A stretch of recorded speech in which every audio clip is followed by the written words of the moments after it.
شیعہ سنی کے عقائد کیسے مل جائیں؟ کیا آپ نے اس کی کوشش کی؟ زمین اور آسمان کیسے مل جائیں؟ کبھی آپ نے اس کی کوشش کی؟ ایک زمین ہے، ایک آسمان ہے، دونوں کے اندر بہت بڑا فرق ہے۔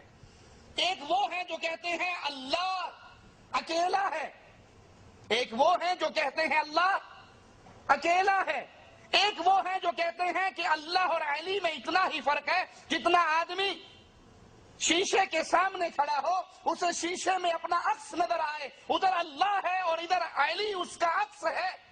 یہ دونوں کیسے مل سکتے ہیں؟ ادھر ایک ہے جو کہتے ہیں اللہ کی کتاب قرآن سچی اور آخری کتاب ہے، لا ریب فیہ، اس میں کوئی شک نہیں ہے، اور ادھر وہ ہیں جو کہتے ہیں یہ تبدیل شدہ کتاب ہے، اصل قرآن کے اندر تو 17,000 آیات ہیں۔ یہ کیسے مل سکتے ہیں؟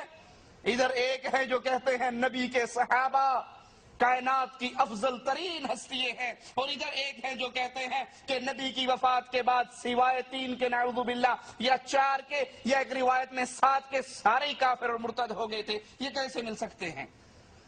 اہل سنت قرآن کو حقیقی مانتے ہیں، اہل سنت اللہ کو اکیلا مانتے ہیں، علی کو اللہ کا بندہ مانتے ہیں، علی کو اللہ کا عکس نہیں مانتے۔ اور جو اہل شرک ہیں، اہل توحید کبھی اہل شرک کے ساتھ مل نہیں سکتے اور اکٹھے نہیں ہو سکتے۔